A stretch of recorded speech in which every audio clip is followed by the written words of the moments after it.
नमस्कार, बहुत स्वागत है आप सभी का WR समाचार में। आइए सबसे पहले एक नजर डालते हैं भारतीय रेल से जुड़ी 5 बड़ी खबरों पर। महाराष्ट्र के माननीय मुख्यमंत्री श्री देवेंद्र फडणवीस जी ने Mumbai Ahmedabad bullet train project के तहत पालघर जिले में बन रहे बोईसर स्टेशन का निरीक्षण किया तथा चल रहे कार्यों की प्रगति का जायजा लिया। भारतीय रेल ने दक्षिण पूर्व मध्य रेलवे की लगभग 755 करोड़ रुपए की लागत वाली 42 किलोमीटर लंबी चांपा कोरबा तीसरी रेल लाइन परियोजना को मंजूरी दी है, जिससे परिवहन क्षमता में उल्लेखनीय वृद्धि होगी तथा मालगाड़ियों और पैसेंजर ट्रेनों की आवाजाही तेज और सुगम होगी।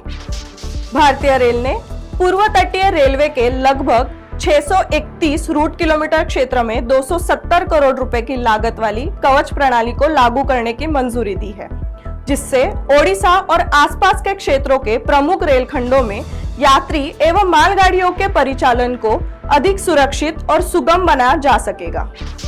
भारतीय रेल ने पूर्व रेलवे में लगभग 405 करोड़ रुपए की लागत वाली सिग्नलिंग उन्नयन परियोजना को मंजूरी प्रदान की है।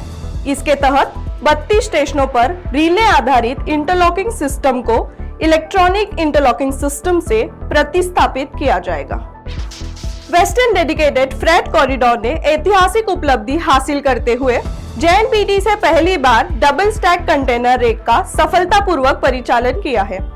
यह पहल माल परिवहन को अधिक तेज, कुशल और लागत प्रभावी बनाएगी तथा देश की लॉजिस्टिक क्षमता को नई गति प्रदान करेगी। आइए अब एक नजर डालते हैं पश्चिम रेलवे से जुड़ी 5 बड़ी खबरों पर। पश्चिम रेलवे के मुंबई उपनगरीय खंड में यात्रियों की सुरक्षा सुनिश्चित करने के उद्देश्य से रेलवे सुरक्षा बल ने 1 जनवरी से जून 2026 तक विशेष अभियान चलाया। इसके तहत अनधिकृत फेरी वालों, लोकल ट्रेनों के दरवाजों पर अवरोध उत्पन्न करने वाले व्यक्तियों तथा रेलवे परिसर में अवैध रूप से घूमने वालों के विरुद्ध सख्त कार्रवाई की गई। अभियान के दौरान लगभग 15,600 कार्रवाइयां की गई, जिससे 41 लाख रुपए का जुर्माना प्राप्त किया गया। पश्चिम रेलवे के राजकोट मंडल ने माल ढुलाई के क्षेत्र में बड़ी उपलब्धि दर्ज करते हुए एक ही दिन में 20 रेक की लोडिंग के माध्यम से 11 करोड़ रुपए का राजस्व अर्जित किया। इनमें पेट्रोलियम उत्पाद, LPG उर्वरक, नमक, कंटेनर और सीमेंट जैसे प्रमुख वस्तुओं का परिवहन शामिल है। यह उपलब्धि मंडल की मजबूत परिचालन क्षमता, विभिन्न विभागों के प्रभावी समन्वय और ग्राहकों के प्रति सेवा उन्मुख कार्य प्रणाली को दर्शाती है।